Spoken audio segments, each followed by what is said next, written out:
Hi everybody, my name's Sarah from the Olive Wellness Institute. So I've decided to put together a series of videos for you for our Wellness at Home series, and today's is a baking video, so we've all got a bit more time on our hands. Putting together a cacao, extra virgin olive oil and walnut biscuit recipe. I'm actually going to make it vegan today, so it's also good for those on a plant-based diet. And it's fairly healthy, it has a little bit of sugar and honey, but it's always okay for a bit of a treat. I think the really good thing about this recipe is it actually shows you a nice way of using extra virgin olive oil in baking. So replacing your butter or your margarine or any other perishable dairy good that you might have used in baking, and we're now going to replace that with extra virgin olive oil. So I've got everything here all measured out, and I'll go through the steps. It's quite a simple recipe. You pretty much put everything in and mix it together. To start with, I've actually got the equivalent of 2 flax eggs. So I've used ground flaxseed meal and mixed that with water. We'll put the recipe in the notes and on the Institute. But essentially I've put 2 tablespoons of ground flaxseed meal and then mix that with about 1/3 of a cup of water. You kind of want a thick egg-like consistency, so you may need to just adjust and add a little bit more water if you're noticing it's thickening up, depending on the amount of flax meal that you've put in and the size of the tablespoon if you're not using a sort of baker's measure. 1/4 cup of honey, so that's going to go in. 1.5 cups of brown sugar. So you could put coconut sugar, or you could replace that with stevia if you're trying to reduce the amount of sugar, but for this one we're putting some brown sugar. It gives it a real nice caramel flavour. We're going to mix that together until it just all nicely combines. And you will notice, if you've not cooked with the flax meal before, you will notice that it actually does really beautifully mix everything together and have that consistency of an egg, so you don't feel like you're missing that in your baking. So you can see now it's quite a nice kind of syrupy consistency. It's nice and thick and mixed together. To that we're then going to add our fat element, or our cooking fat element, or replacement for the butter. So we've got extra virgin olive oil. So I've actually got the equivalent. I'll put a conversion chart with this video so you can see how you can easily convert butter or margarine to extra virgin olive oil in cooking. But for this recipe I'm going to use 3/4 cup of extra virgin olive oil plus an extra tablespoon.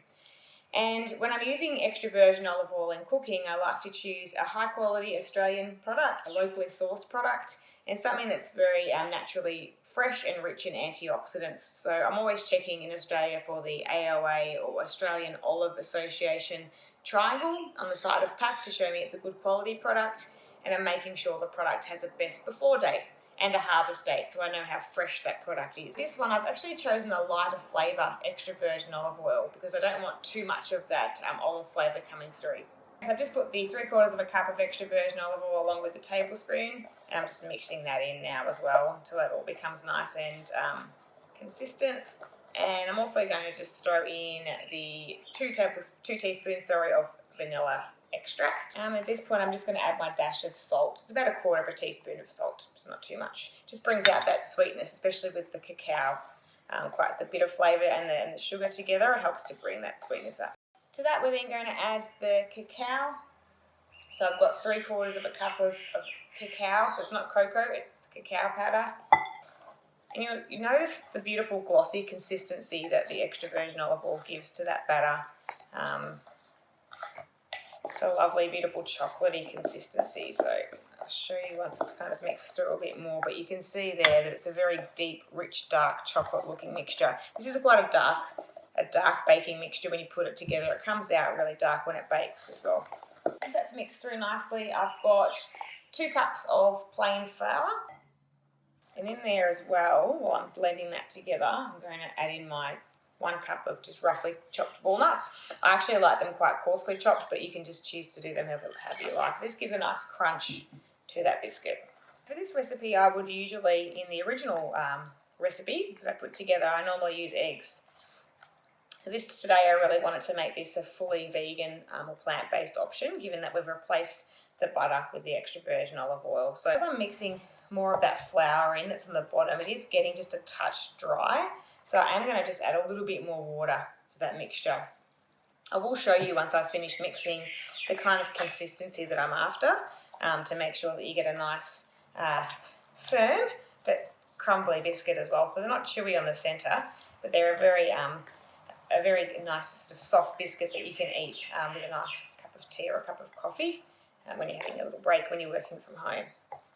You can kind of see the big chunks of walnuts that are coming through there. And it's a nice sort of bouncy consistency. It's almost like the consistency of a thick kind of paste. And when you push it together, it will move quite a little bit. The next step will be that you're going to put it out onto your baking tray. So make sure that you've heated your oven to 180 degrees Celsius. And what we're going to do now is really just put it out onto our tray. It's a really easy mixture to plate out. Basically, you're going to be just getting 2 tablespoons and you grab a big amount of the biscuit mixture, making sure you get a nice amount of those walnuts in there. You kind of round it together on your tablespoon and then you just place it down on your, I'll do it over here so we can see it, on your board, almost like you've done a little bit of a quenelle.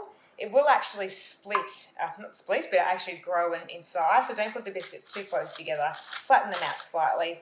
Look, I cook very rustically in this kitchen, so nothing is perfect, but the shape that you do make them is the shape they will turn into, so just be careful with that. And I just place probably 3 or 4 that way, long ways on a baking tray. I've put some baking paper down, of course, and then I'll probably do about 3 rows on this tray here. And then once I've done that, I will pop them in the oven. So just a look at the biscuits when they come out of the oven. You can see they're nice and rustic like I promised. But they've been in there for about 16 minutes on 180 degrees Celsius. They rise quite a little bit and they've got quite a few nice cracks in the top. On the bottom they're really nice and firm. So I hope you enjoy them.